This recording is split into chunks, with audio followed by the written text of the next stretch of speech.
you say there's something wrong with kids today. They live on their hats while they're digging that bebop jazz. They pat their lips and shrug. All they wanna do is jitterbug, isn't it so? We're juvenile delinquent wrecks, I know.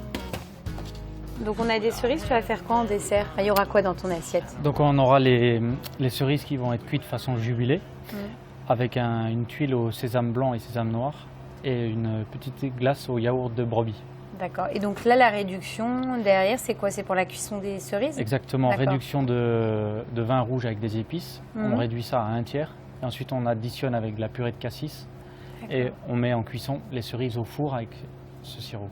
Ça marche. Donc on les laisse de côté. On va s'occuper donc de notre tuile, puisque tu accompagnes ça d'une tuile, c'est ça? C'est ça.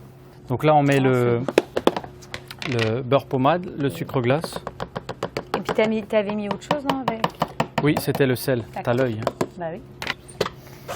Alors ça s'appelle crémer une crème. Moi, je mets pratiquement 1/3 de farine. Et ensuite, je rajoute un peu de blanc d'œuf. On ne cherche pas à donner du corps à la pâte. Hein. C'est du corps, c'est-à-dire de l'élasticité. On veut juste vraiment incorporer les éléments ensemble. Donc assez rapide quand même. Mais ne surtout pas verser le blanc d'œuf d'un coup, parce que sinon vous allez avoir votre appareil qui va trancher. Par exemple, cet appareil à tuile là, il se tient bien, parce que il n'est pas trop sucré. Donc ce qui fait que la tuile va rester croustillante. Mais ça, c'est quelque chose aussi d'important. Un dessert sucré, c'est quelque chose qui est pas aujourd'hui, qui est plus trop d'actualité. Enfin, on n'attend pas ça d'un dessert, quoi. Ouais, c'est l'équilibre en fait. Là, la tuile n'est pas trop sucrée parce qu'il y a déjà beaucoup de sucre dans la réduction de vin. La cerise, c'est quand même un fruit qui est très sucré en plus. Donc là, vous avez un appareil qui... Là, en consistance, tu as obtenu ce que tu voulais? Ah, regarde, pas tranché, bien. Donc là, on va procéder aux tuiles. Donc là, tu vas tout de suite les façonner. Ouais. C'est ça l'idée.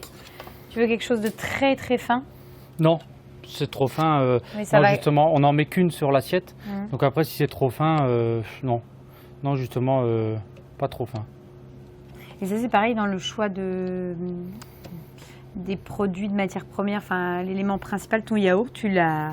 Ben, c'est un yaourt, ça c'est de lait de brebis et qui est fait à Neuf Chefs là-bas. J'ai fait la connaissance d'un paysan et puis super sympa. Il me fournit des agneaux et sa fille a repris une partie de l'exploitation. Et elle fait des yaourts. Voilà, c'est Hubert à Neuf Chefs. J'en ai fait une glace au yaourt de brebis, mais vous pouvez très bien rentrer juste les yaourts. Et vous mettez juste le yaourt nature dedans en éclat. On reste pas sur de la glace. Ouais. Si vous n'avez pas de sorbetière. On va mettre le sésame là. Tu fais un côté, d'accord. Parce que justement, ce qui était intéressant, c'était que je trouve, les gens ne connaissent pas le sésame noir, donc là, ça permet qu'ils connaissent le sésame noir. C'est vrai qu'on est plus sur du sésame blanc. Mais moi, je trouve qu'il est moins bon, en fait. Et pourquoi tu es parti sur le sésame? C'était justement le mariage que tu voulais faire, c'est-à-dire ce goût de sésame avec la cerise? Ouais, et j'aime bien parce que je rajoute aussi sur l'assiette, ça je vous l'avais pas dit, mais un tout petit peu d'huile de sésame toastée. Ah, super.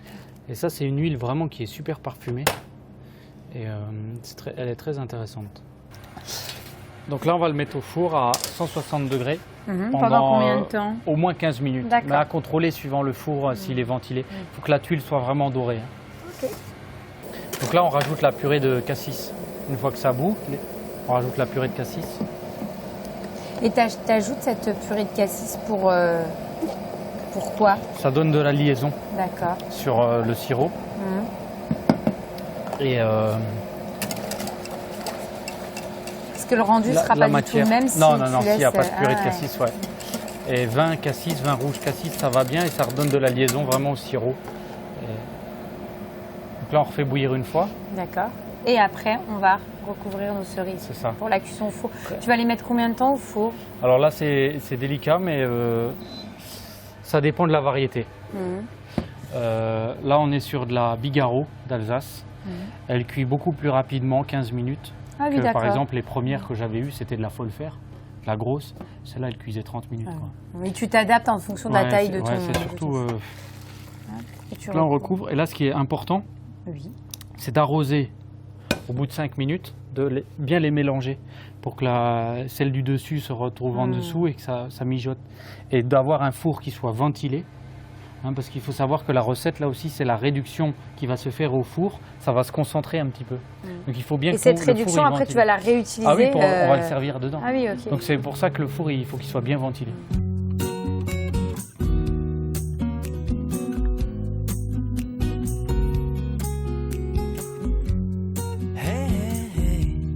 Look at me now, I'm unrecognizable.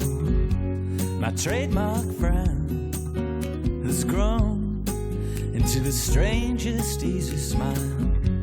And oh my, where did I go wrong?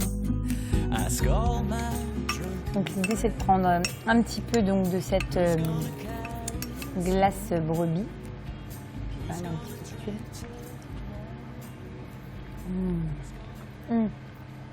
C'est rigolo. Là, il y a un noyau. Ouais, c'est sympa parce que c'est ce que tu me disais. C'est-à-dire que la brebis, ça apporte vraiment de l'équilibre. Tu sais, ça adoucit le dessert. Et ça apporte l'équilibre pour pas qu'il soit trop sucré parce que la cerise est quand même assez sucrée. Donc non, puis c'est très bon, le mariage, j'adore. Merci beaucoup Thomas pour ton accueil, tes recettes. Comme d'habitude, on a passé un très très bon moment avec toi. Donc je pense qu'on reviendra. Merci bien.